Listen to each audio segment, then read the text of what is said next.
Bonjour à tous et bienvenue dans cette nouvelle vidéo. Oui, je sais que ça fait très longtemps que je n'ai pas fait de vidéo, mais il y a quelques raisons à cela que je vous expliquerai plus tard. Mais aujourd'hui, nous n'allons pas parler que de ça, j'aimerais aussi revenir sur les moments les plus marquants de mon année 2021, car il y en a qui m'ont beaucoup touché. Et enfin, j'aimerais vous parler de quelques vidéos qui étaient vouées à sortir sur la chaîne, mais qui sont au final restées dans les cartons, voire qui ne sortiront jamais. Vous l'aurez donc compris, aujourd'hui nous allons parler de toutes les bricoles qui me sont arrivées lors de cette année, dans le bon comme dans le mauvais, et je me devais de partager tout ça avec vous. Générique.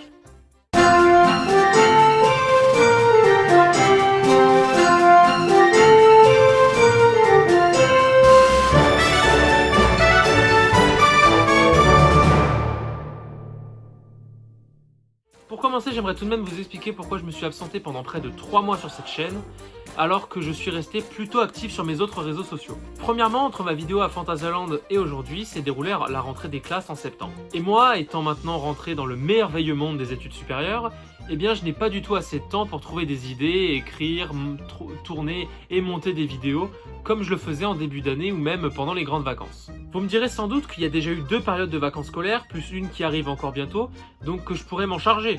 Eh bien, pas tant que ça en réalité. Comme mes phases de cours sont justement très chargées, je ne peux même pas profiter de mes week-ends pour faire autre chose que mon travail, donc toutes mes activités extrascolaires, si on peut dire ça, sont reportées sur les prochaines vacances. C'est pourquoi, au bout de 3 mois et demi, aucune vidéo n'est sortie ici. Il y a également une autre raison, c'est que les derniers vlogs que j'ai essayé de tourner étaient trop peu garnis en plan et du coup j'aurais eu des vidéos qui auraient duré 4 ou 5 minutes sans rien dire d'extraordinaire. Je parle notamment du vlog au Traumatica 2021 que beaucoup attendaient et m'ont même demandé sur place, mais malheureusement j'ai beaucoup plus profité que filmé, donc c'était bien pour moi, mais un manque pour vous et j'en suis conscient. C'est donc pour cela que je pense abandonner le format de vlog pour les événements classiques entre guillemets, pour favoriser les dates importantes ou mes voyages peu communs, comme un vlog sur la découverte de l'Avengers Campus ou de Ratatouille à Disneyland Paris par exemple. Donc si vous compreniez bien, il n'y aura plus de vlog saisonnier à Europa Park qui montre les nouvelles décorations ou un ajout mineur dans telle zone. Je préfère garder ça pour les inaugurations comme j'ai fait avec Pirates in Batavia, mais en beaucoup plus travaillé, justement avec recueil des avis des visiteurs, avis des fans, avec des plans et une organisation peut-être plus travaillée, mais j'ai encore le temps d'y repenser avant que la réhabilitation des radeaux de la jungle ne se termine. Une dernière raison pour laquelle j'ai été absent pendant si longtemps, c'est tout simplement parce que les idées ne me viennent pas. Alors je sais pas si c'est parce que je n'ai pas le temps de m'y pencher suffisamment, mais je trouve pas de sujet réellement intéressant pour faire des vidéos, comme le QG de la CE ou connaît-on déjà le prochain quartier d'Europa Park, qui d'ailleurs, toutes les deux ont très bien marché et je vous en remercie encore beaucoup pour cela. Je veux principalement me pencher vers l'actualité d'Europa Park et de Rolantica sans m'éparpiller vers les autres parcs, mais le problème c'est que cette année, le parc a été quasiment muet au niveau des nouveautés, même si Patrick Marx et Michael Mack nous ont fait du mini teasing. On verra bien durant cette intersaison, sachant qu'on a déjà quelques petites informations dont je parlerai très bientôt. C'est juste que je n'ai pas envie de vous dire des choses fausses ou même de vous proposer des théories. J'aimerais plutôt vous annoncer des choses officielles et éviter de revenir sur mes anciennes vidéos pour justement garder leur aspect unique. Donc tant qu'aucune annonce n'aura été faite, je ne peux pas vraiment vous dire autre chose que ce que j'ai déjà annoncé dans ces 2 vidéos. Mais comme je l'ai dit précédemment, il y a déjà quelques informations qui sont sorties entre l'écriture de ce texte et le tournage de la vidéo, c'est pour ça qu'on y reviendra très prochainement dans une autre vidéo. Mais je vous promets que durant le peu de temps libre que j'ai durant les prochaines vacances et durant les week-ends qui arrivent, je vais réfléchir à quelque chose qui pourrait vous intéresser et me plaire à produire à la fois, car je ne pense pas que vous présenter les 2 modèles de train de coaster en Lego que j'ai construits depuis Taron vous intéresse. En parlant de présentation, il y a un projet dont je ne vous ai absolument pas parlé, alors que j'aurais dû le faire il y a bien longtemps. J'allais vous dire, vous avez sûrement remarqué ce petit livret qui se trouve derrière moi sur mon bureau, mais non, puisque je n'ai sorti aucune vidéo depuis sa parution. Il est donc temps de vous présenter ce petit bijou que j'ai réalisé en collaboration avec Europa Park for Life, qui a d'ailleurs réalisé mon logo. Le lien de son compte Instagram est dans la description, comme toujours. En apparence, il n'a l'air que d'un petit livret avec le logo de l'ACE façon un peu ancienne dessus. Jusque-là, vous me direz que c'est assez classique. Mais en réalité, c'est une chasse au trésor. J'ai créé le Pirates in Batavia Fan Club il y a 2 ans maintenant, et ce jeu de piste permet aux passionnés les plus aventureux de découvrir Europa Park sous un autre angle. Pour vous résumer un peu l'histoire de ce carnet, Europa Park for Life et moi avons récemment intégré l'Adventure Club of Europe en tant qu'explorateur apprenti afin de continuer à percer les mystères de Batavia et de ses artefacts magiques, car il semblerait que la dague ne soit pas la seule chose incroyable cachée là-bas. En ayant rejoint l'organisation, nous avons trouvé un vieux carnet en cuir datant de 1714 rangé parmi les archives de l'ACE. En le feuilletant, nous avons remarqué que tous les explorateurs de l'organisation jusqu'à aujourd'hui y ont laissé un petit mot comme pour laisser leurs traces jusqu'à jamais. Malheureusement, ce livre a l'air de ne pas avoir été ouvert depuis longtemps. Nous voulons donc perpétuer la promesse de notre fondateur Bartholomeus van Robemont en transmettant ce carnet aux futures générations, et c'est là que vous intervenez. Catherine Noir, notre présidente, nous a autorisé à partager ce document avec vous, nos nouvelles recrues.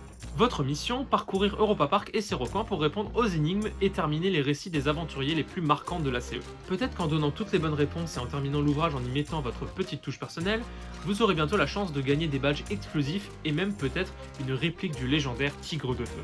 Vous l'aurez donc compris, c'est avant tout un jeu pour pimenter votre prochaine visite au parc, mais c'est un projet dont nous sommes très fiers avec Kéa, et nous sommes très heureux de vous annoncer d'ores et déjà qu'il sera mis à jour quand de nouvelles expéditions seront communiquées et ajoutées à Europa Park. Le carnet est composé de récits d'aventuriers, d'illustrations pour vous guider, et à chaque fois d'une question en rapport avec l'attraction que vous devez visiter pour trouver la solution, sauf si bien évidemment vous êtes déjà un explorateur confirmé. Nous avons fait en sorte que le jeu soit faisable de toute la famille, donc que les enfants, comme les grands passionnés du parc et de la CE, puissent jouer ensemble sans être perdus. Le livret est disponible en version imprimée ou en version numérique en français uniquement pour le moment, mais une version en anglais est en cours de traduction, donc elle devrait arriver très bientôt.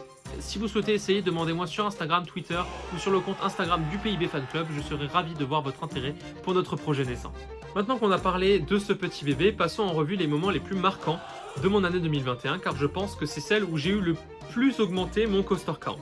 Pour commencer, on va directement parler de Trip Drill, car les vidéos qui précèdent sont des vidéos que j'ai l'habitude de faire, même si elles sont plus travaillées qu'avant.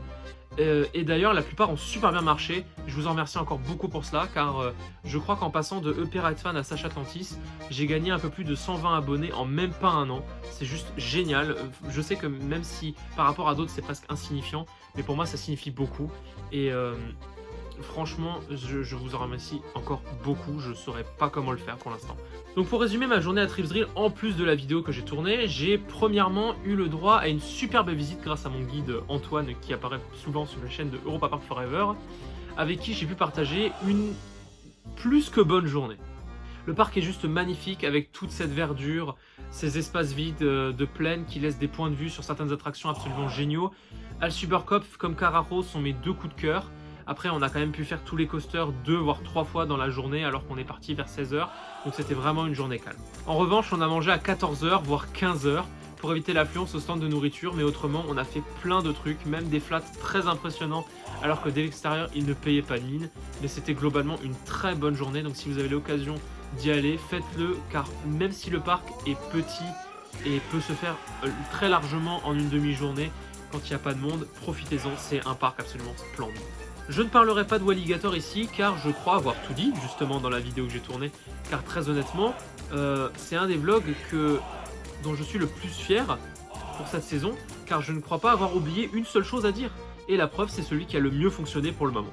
Petit détour du côté de Rulantica, car à part Svalgurok, Snorristrand et Snorri Snorkeling VR, je ne vous ai rien montré. Eh bien, c'est parce que je n'ai rien fait d'autre que ça en 5 heures en fait. J'avais pris un billet de Sunset, donc de 17 à 22 heures, et même si pour moi c'est de l'arnaque niveau prix et temps d'accès, je me suis super bien amusé. J'ai passé certes beaucoup plus de temps à filmer et à me balader autour de Svalgurok qu'à faire des toboggans, mais c'est parce que je suis littéralement tombé amoureux de cette zone. C'est une pure merveille. La structure est gigantesque, elle s'entortille autour d'elle-même, et la tête de Svalgur qui trône au-dessus de tout ça est juste magnifique, encore plus quand la nuit tombe.